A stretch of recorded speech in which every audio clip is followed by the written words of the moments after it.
नमो भगवती वासुदेवाय। हिंदू धर्म में तुलसी पूजा का विशेष महत्व है। ऐसी मान्यता है कि तुलसी के पौधे में साक्षात लक्ष्मी जी निवास करती हैं। महिलाओं को खासकर तुलसी की पूजा करना बेहद शुभ माना जाता है। आज हम आपको तुलसी विवाह की कहानी बताएंगे। हिंदू धर्म में तुलसी विवाह का विशेष महत्व होता है।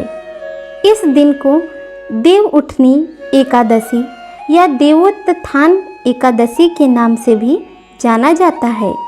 हिंदू पंचांग के अनुसार यह हर साल कार्तिक माह के शुक्ल पक्ष की एकादशी तिथि को मनाया जाता है।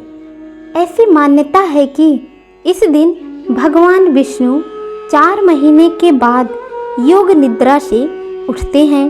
हिंदू धर्म में इसी दिन से मांगलिक कार्य शुरू हो जाते हैं। भगवान विष्णु को क्यों तुलसी माता से शालिग्राम के रूप में शादी करनी पड़ी, यह कहानी हम आपको बताएंगे। वैसे तो देव उठनी एकादशी से जुड़ी हुई कई परंपराएं हैं।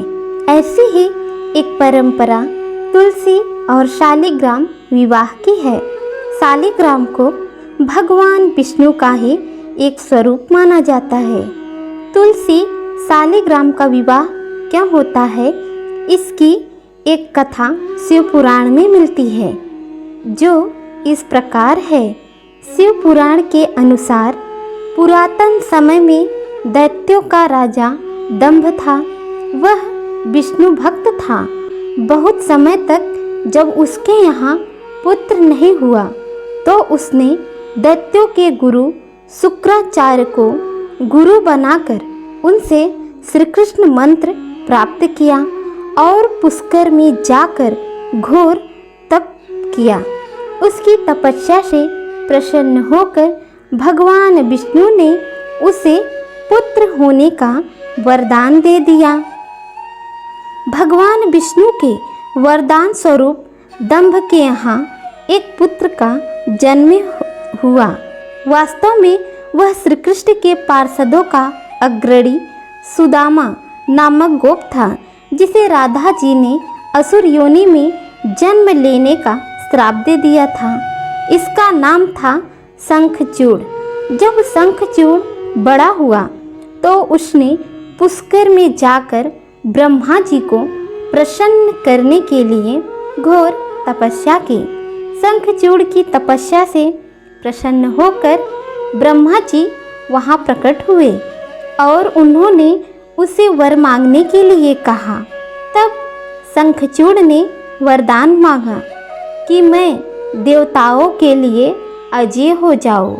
ब्रह्मा जी ने उसे वरदान दे दिया और कहा कि तुम बद्रीवन जाओ, वहाँ धर्मध्वज की पुत्री तुलसी तपस्या कर रही है, तुम उसके साथ विवाह कर लो। ब्रह्मा जी के कहने पर शंखचूड़ बद्रीवन गया। वहाँ तपस्या कर रही तुलसी को देखकर वह भी आकर्षित हो गया। तब भगवान ब्रह्मा वहाँ आए और उन्होंने शंखचूड़ को गांधर्व विधि से तुलसी से विवाह करने के लिए कहा। शंखचूड़ ने ऐसा ही किया। इस प्रकार शंखचूड़ व तुलसी का विवाह हो गया और दोनों सुखपूर्वक विहार करने लगे। शंखचूड़ बहुत वीर था। उसे वरदान प्राप्त था कि देवता भी उसे हरा नहीं पाएंगे। उसने अपने बल से देवताओं, असुरों, राक्षसों, दानवों, गंधर्वों, नागों, किन्नरों, मनुष्यों तथा त्रिलोकी के सभी प्राणियों पर विजय प्राप्त कर ली। उसके राज्य में सभी सुखी थे। वह सदैव भगवान श्री कृष्ण की भक्ति में लीन रहता था। स्वर्ग के हाथ से निकल जाने पर देवता ब्रह्मा जी के पास गए और ब्रह्मा जी उन्हें लेकर भगवान विष्णु के पास गए। देवताओं की बात सुनकर भगवान विष्णु ने कहा कि शंखचूड़ की मृत्यु भगवान शिव के त्रिशूल से निर्धारित है। यह जानकर सभी देवता भगवान शिव के पास आए। देवताओं की बात सुनकर भगवान शिव ने चित्ररथ नामक गढ़ को अपना दूत बनाकर शंखचूड़ के पास भेज दिया। चित्ररथ ने शंखचूड़ को समझाया कि वह देवताओं को उनका राज्य लौटा दे, लेकिन शंखचूड़ ने कहा कि महादेव के साथ युद्ध किए बिना मैं देवताओं को राज्य नहीं लौटाऊंगा। भगवान शिव को जब यह बात पता चली तो वे युद्ध के लिए अपनी सेना लेकर निकल पड़े। शंखचूड़ भी युद्ध के लिए तैयार हो गया और रणभूमि में आ गया। देखते ही देखते देवता या दानवों में घमासान युद्ध होने लगा। वरदान के कारण शंखचूड़ को देवता हरा नहीं पा रहे थे। शंखचूड़ और देवताओं का युद्ध सैकड़ों साल तक चलता रहा।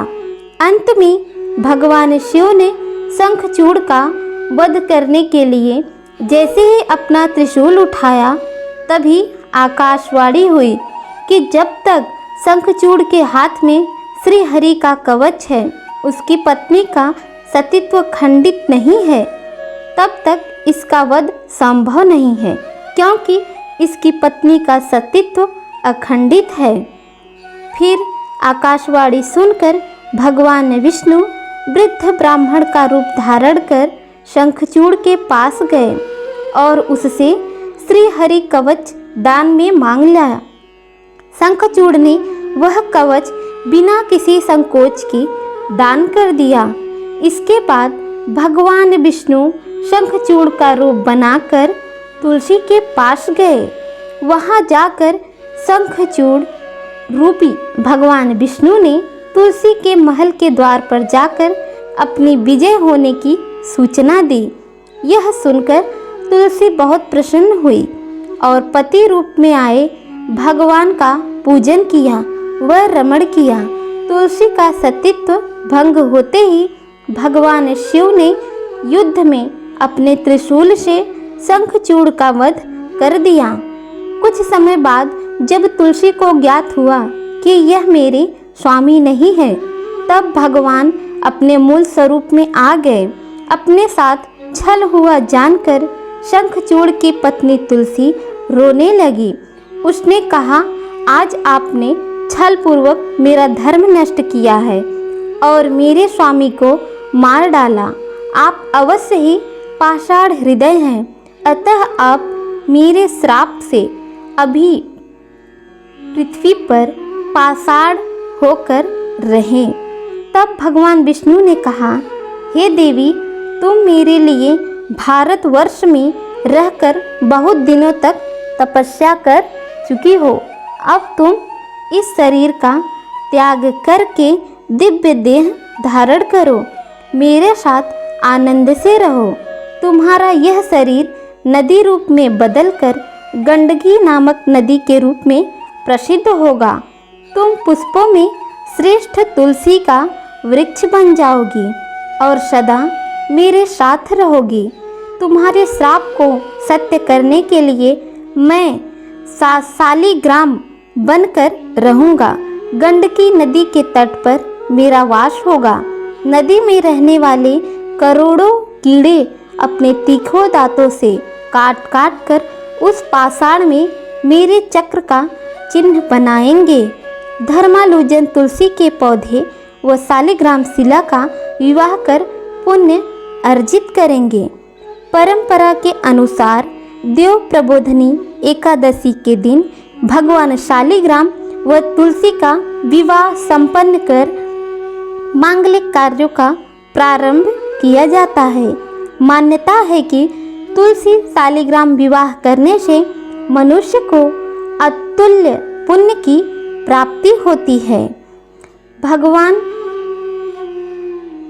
विष्णु को तुलसी अति प्रिय है, इसलिए मान्यता है कि तुलसी के पौधे की पूजा करने वालों को गंगा व नर्मदा में स्नान करने के बराबर पुण्य की प्राप्ति होती है। संसार में चाहे कोई भी मनुष्य कितना भी दुष्ट क्यों न हो, कितने भी पाप क्यों न किए हो, मृत्यु के दौरान उसके मुंह में तुलसी और गंगा जल अवश्य डाला जाता है। इससे वह अपने पापों से मुक्त होकर वैकुंठ धाम को जाता है। इसके अलावा जो व्यक्ति तुलसी व आंवला के पेड़ की छाया में पितरों का श्राद्ध करेगा, उसके पितरों को मोक्ष मिलता है।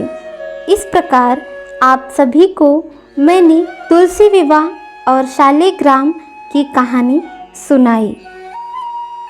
यह कथा सुनने से आप सभी को हर प्रकार की कष्ट से मुक्ति मिलेगी। ओम नमो भगवते वासुदेवाय।